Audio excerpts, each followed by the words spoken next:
I wonder if somebody might type in the chat the simple word rejoice. Rejoice again, because from dust God brings us forth to life.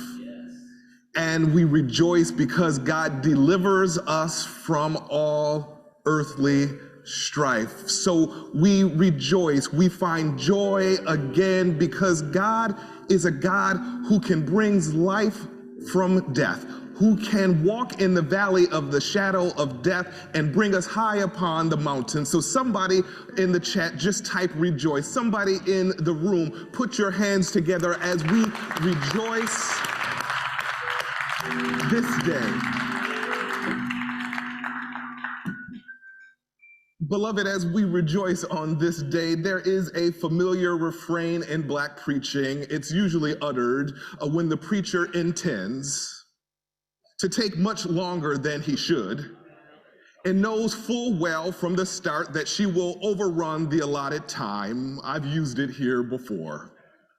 The phrase is not intended to be taken literally. In fact, it's now become a running joke. You already started laughing. It's a preaching parody, if you will, a bit of a spoof that is meant to soften the congregation. When the preacher says it, the people are invited actually to sink a bit more comfortably in their seats because we're going to be here for a while.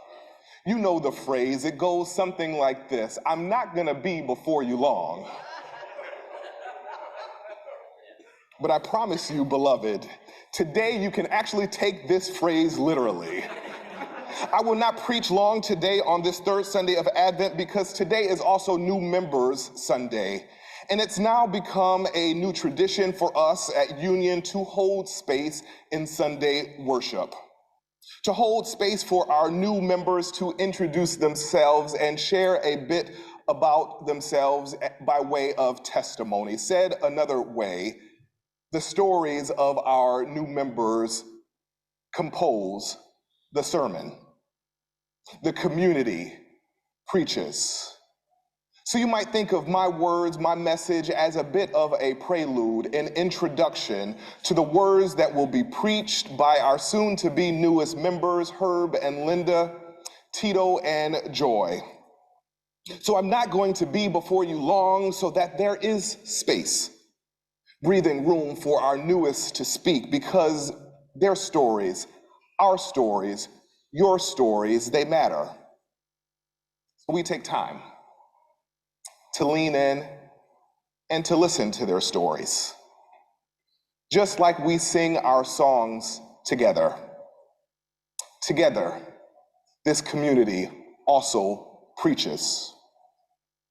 At Union, we began this practice at the start of the pandemic when we were all entirely online, and now as we gather in hybrid format and the worst of the pandemic is now behind us, the innovation of allowing the community to preach boldly certainly has reshaped this community and how we do church. We take time to get to know one another, just as we are fully known by God.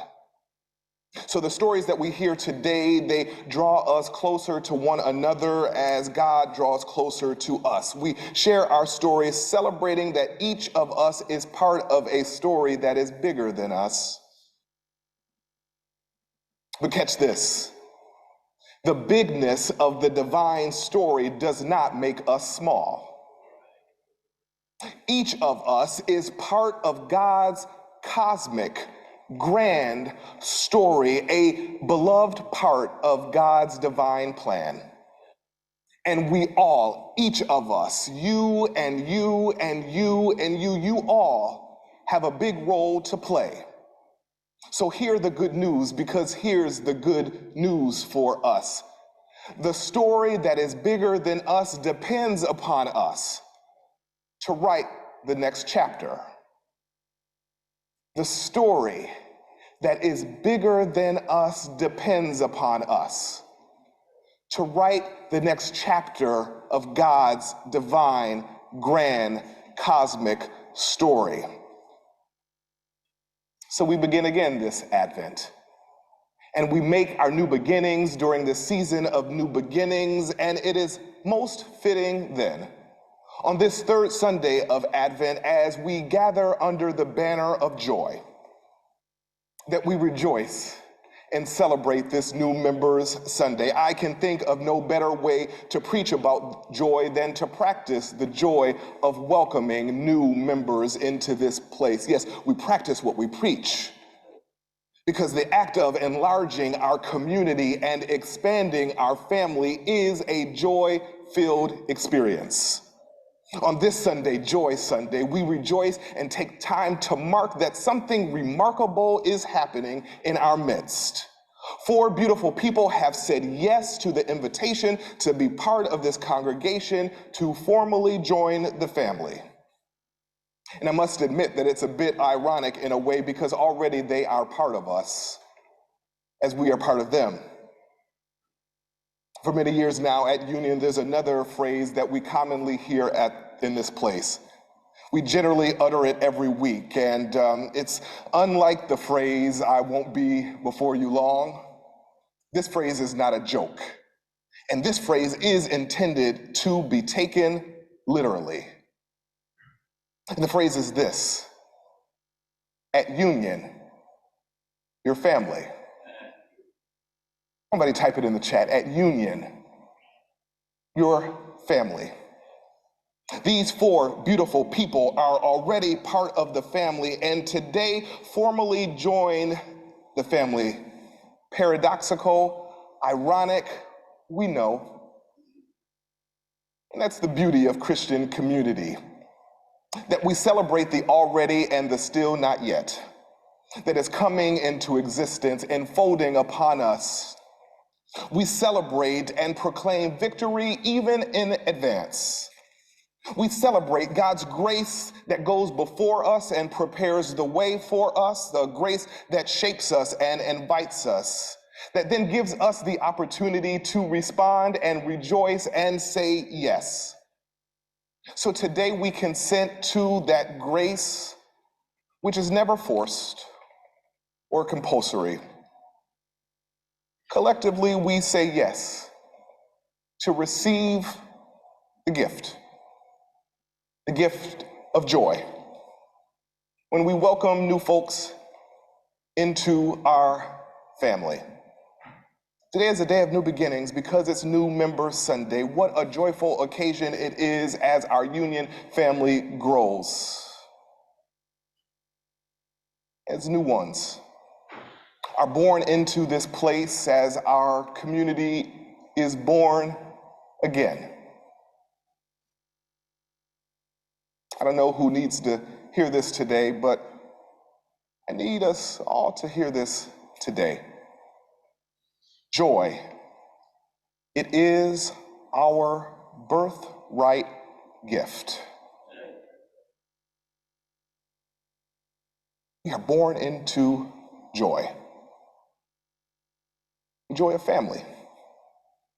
We are entitled to joy.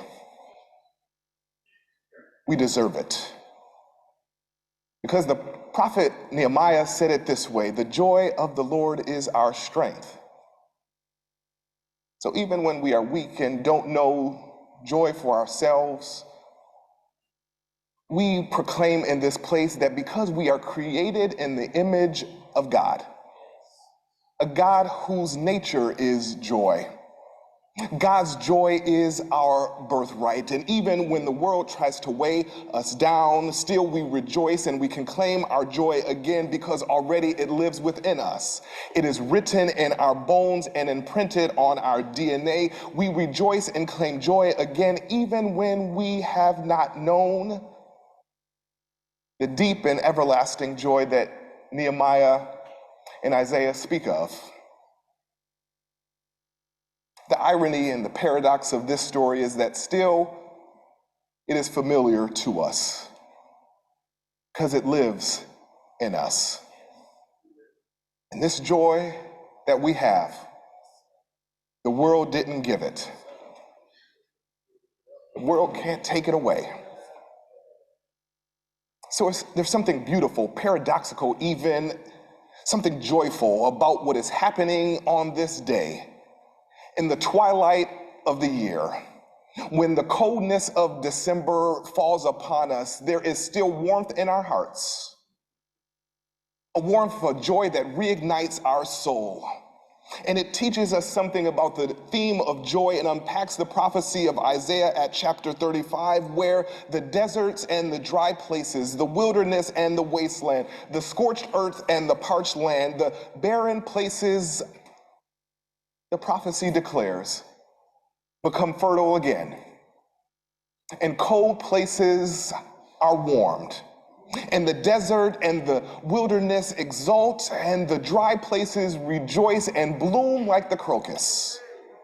And the scripture says that waters will break forth in the wilderness, and there shall be streams in the desert.